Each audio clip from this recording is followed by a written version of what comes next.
Bom, pessoal, então, dando sequência ao nosso estudo da evolução ou das evoluções da inflamação aguda, a gente vai lembrando, né? A gente relembra que se ocorrer, seguindo a inflamação aguda, ocorrer a eliminação do agente ou do estímulo agressor, vai acontecer reparação. Em que isso não aconteça, a ideia é que ocorra a supuração ou então esse processo evolua para a inflamação crônica ou granulomatosa, que é o nosso foco de estudo na conversa de hoje, tá? Então, o processo, a gente vai dar uma olhada, a gente vai tentar compreender o processo denominado de inflamação crônica ou também denominado de inflamação granulomatosa. Bom, como componentes desse processo, a gente tem como elementos centrais células mononucleadas, principalmente macrófagos, e macrófagos então ativados e suas diferenciações, como células epitelioides e células gigantes. Também fazem parte desse processo linfócitos e plasmócitos.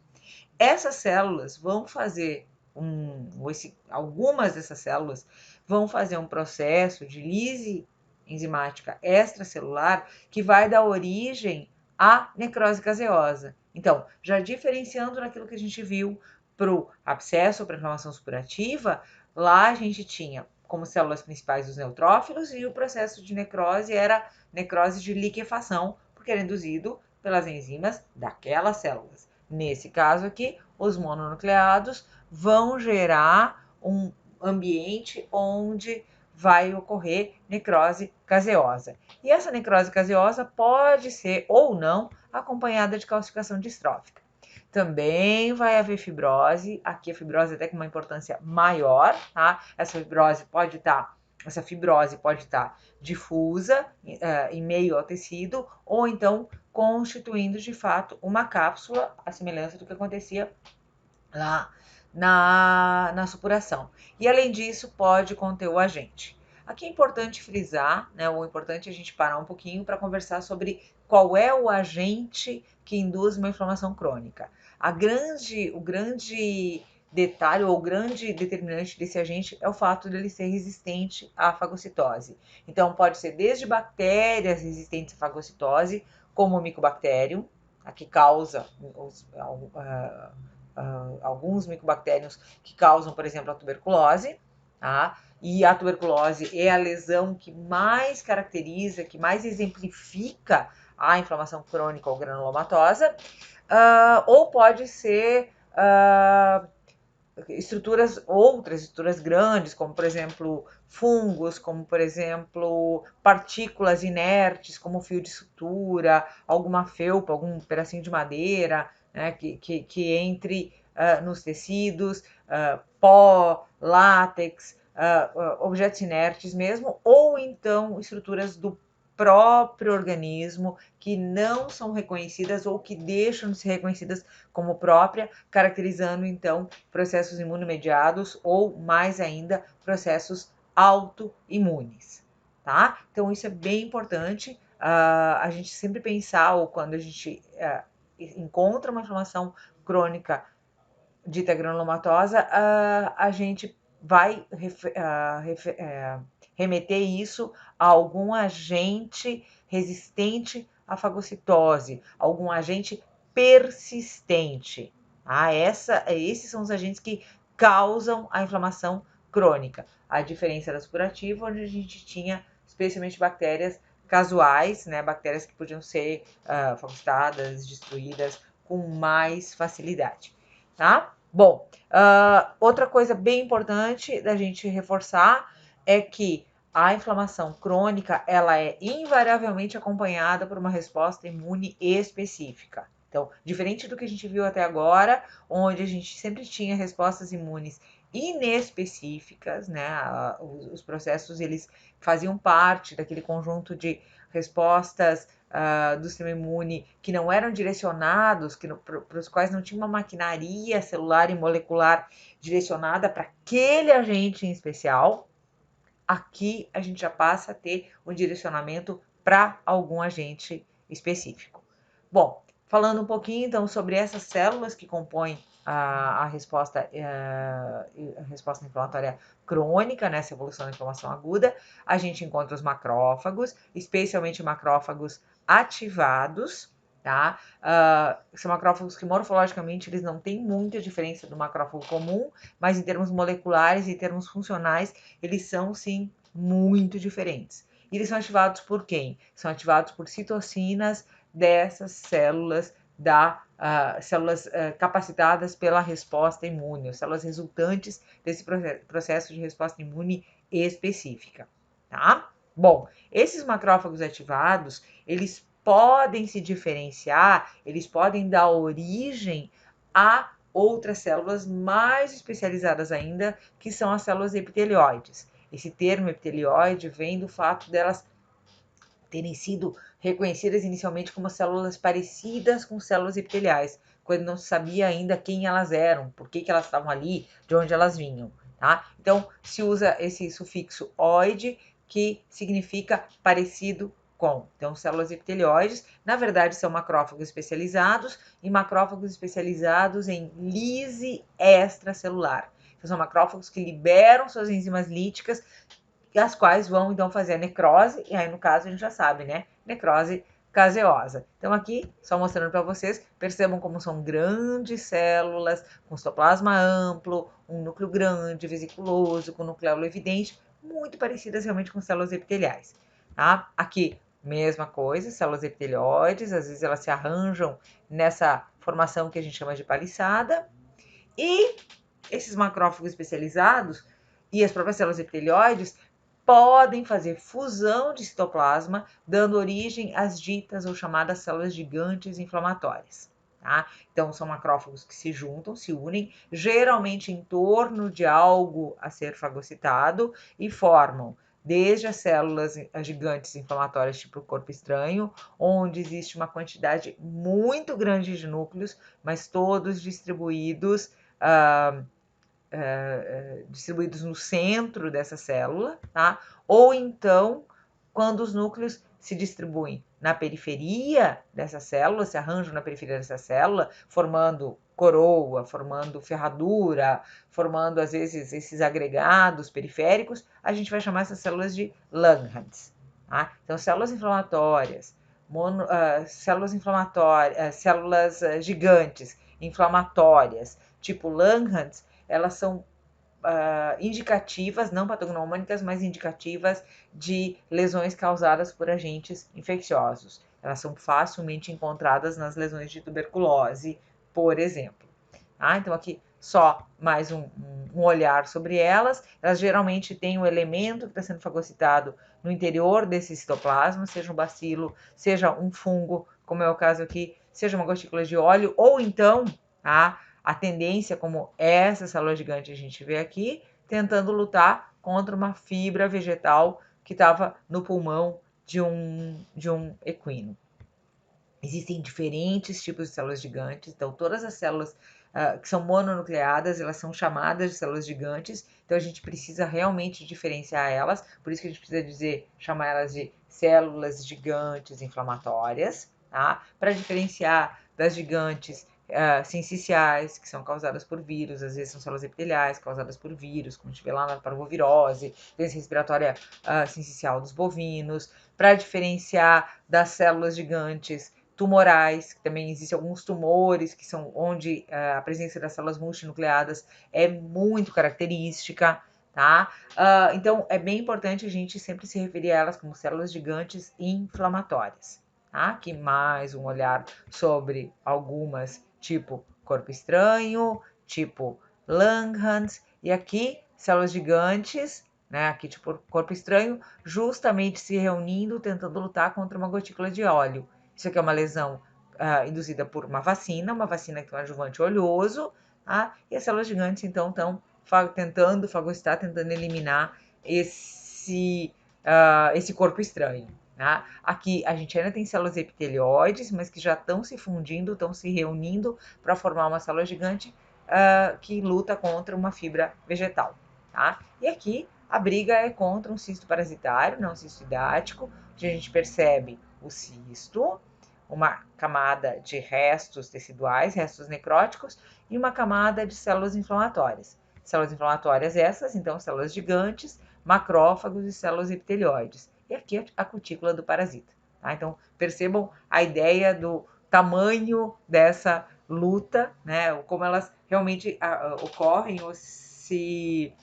ou aparecem diante de agentes muito persistentes. Tá? Então, além dos macrófagos e macrófagos especializados, outras células mononucleadas extremamente importantes na inflamação granulomatosa são os linfócitos e também plasmócitos. Plasmócitos um pouco menos, mas principalmente linfócitos. Por quê? Porque essas células são as que liberam as citocinas, que vão estimular a ativação e a diferenciação desses macrófagos. Vão atrair também macrófagos para esse local da lesão. Esses linfócitos eles já vão ter uma ativação específica também, então já fazem parte de uma resposta imune específica, como a gente já comentou. Então aqui só para mostrar a imagem de um macrófago, de linfócitos e de um macrófago, todo mundo interagindo, tá? Bom, além desses componentes que são clássicos de uma resposta granulomatosa, a gente também pode encontrar um outro elemento, tá? Que ocorre só em alguns tipos, ou só diante de alguns tipos de agentes, especialmente umas bactérias muito resistentes, como Yersinia, Campylobacter, algumas variedades de streptococcus mais resistentes, estafilococcus também mais resistentes, tá? E que, na verdade, essas estruturas são agregados de proteínas, tá? Que se formam em torno do agente. Actinomyces, actinobacillus também induzem a formação dessa estrutura, que a gente chama de Splendori hapli. Tá? Sinônimo de Splendori hapli pode ser clava hidrusa, isso é um nome só, ou corona radiata.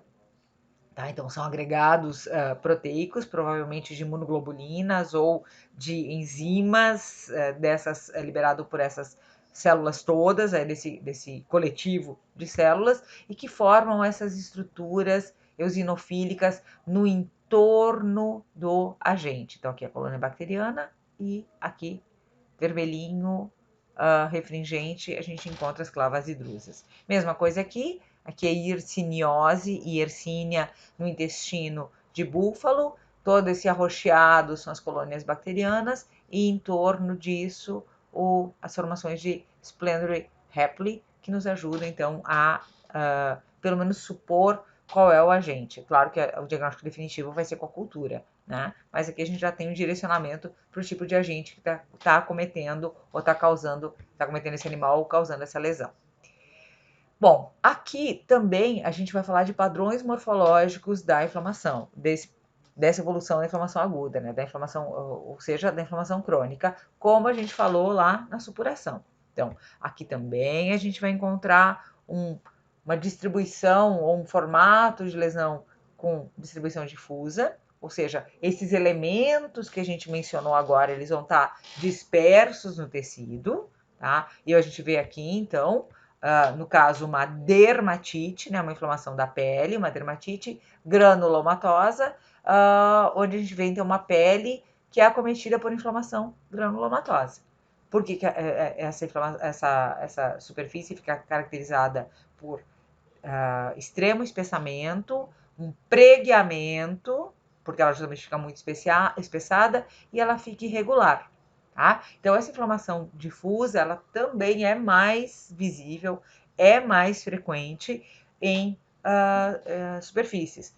De novo, superfície cutânea, mucosa ou serosa. Ela também vai ocorrer em órgãos, como a gente vai ver daqui a pouco. Tá? Então, em superfície mucosa, aqui no intestino, o pregueamento é tal, no intestino o pregueamento é tal, a ponto de fazer isso aqui ficar parecido com a superfície de um cérebro. E fazer então com que os autores chamem isso de lesão cerebriforme, parecida com cérebro, cerebriforme. Mesma coisa aqui, tá? Então, por que fica tão preguiado, por que fica tão espessado? Porque essa lesão, ela é caracterizada por um intenso infiltrado celular, muita célula mesmo, que enche aquele tecido de célula. Então, muito mais do que líquido, muito mais do que necrose. Foquinhos de necrose são pequenos, tá? Então, realmente a gente tem aqui um aporte muito grande de células, que faz com que o tecido fique, então, bem mais espessado, assumindo esse aspecto preguiado. E aqui, a mesma coisa, um rim de felino, um felino que tem, então, peritonite infecciosa felina, PIF. Tá? Uma das formas da PIF, a chamada PIF seca, cursa com essas lesões granulomatosas. Tá? Não é a formação de granuloma que a gente vai ver daqui a pouco. É essa lesão granulomatosa difusa, onde os elementos estão dispersos, desorganizados. Tá? Então, esse aspecto brancacento, uma lesão homogênea, mas que altera a conformação do órgão, porque nela a gente já tem fibrose também. Então, fazendo com que o órgão fique todo desconfigurado. Tá? Bom, falado sobre a distribuição difusa, a gente vai falar um pouco sobre o granuloma. Tá? O granuloma, ele também vai possuir no centro dele a necrose, só que nesse caso aqui, necrose caseosa e não necrose de liquefação, tá? Necrose caseosa, macrófagos, células epitelioides, células gigantes e linfócitos, e fibrose e uma cápsula de tecido conjuntivo, uma cápsula fibrótica. Nesse contexto, a gente vê, então, aqui um granuloma bem formado, onde a gente vê a cápsula de tecido conjuntivo, a necrose caseosa, tá? Então, a necrose caseosa com elementos de calcificação. E, bom, onde estão as células inflamatórias? Elas vão ser vistas na histologia, né, meu povo? Mas elas estariam aqui, ó, entre a cápsula e a transição para a área de necrose. Geralmente, o que a gente observa são múltiplos granulomas, então são granulomas pequenos ou de diferentes tamanhos, que tendem a se juntar ou formar esse agregado de granulomas, tá? Ou então aqui uma lesão um pouco mais difusa, mas que na verdade ela é um agregado de granulomas, com fibrose pleural, inclusive, tá? E aqui no fígado de um bovino também. Ah, mas espera aí, a cápsula está central? Não, tem uma fibrose aparentemente central à lesão, mas essa lesão ela é constituída por múltiplos pequenos granulomas, cada um com as suas respectivas cápsulas. Só que teve um adensamento, né, de tecido conjuntivo, tá bem? Então, sempre lembra isso. Aqui, a gente também tem mais um granuloma, né, com o exudato ou material caseoso saindo de dentro dele. Lembra, esse material pode ser calcificado, então ao corte, às vezes o corte é difícil, a gente encontra resistência desse material calcificado, ou às vezes parece que a gente está cortando alguma coisa com areia, tá? Justamente por causa da calcificação distrófica. Como eu falei, isso aqui é como eu falei antes, né, mencionei antes, que a tuberculose é o exemplo clássico do granuloma, né? A gente chama inclusive de granuloma tuberculoide, e aqui tem então uma lesão de tuberculose em pulmão de bovino.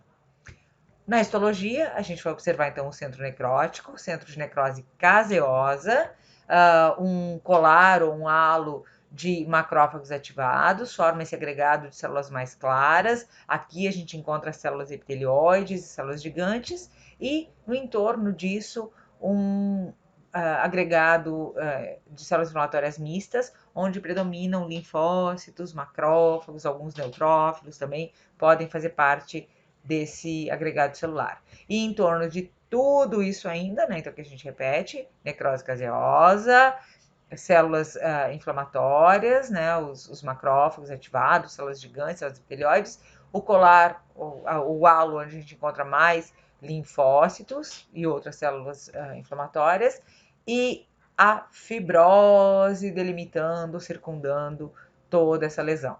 Aqui a gente vê a mesma coisa, uma pequena área de necrose, as células inflamatórias e a área de extensa fibrose em torno de tudo isso. Mais do mesmo, agora no intestino de bovino, tá? Na submucosa, no intestino de bovino, que é muito interessante, então área de necrose caseosa, aquela área mais clara, onde a gente encontra as células,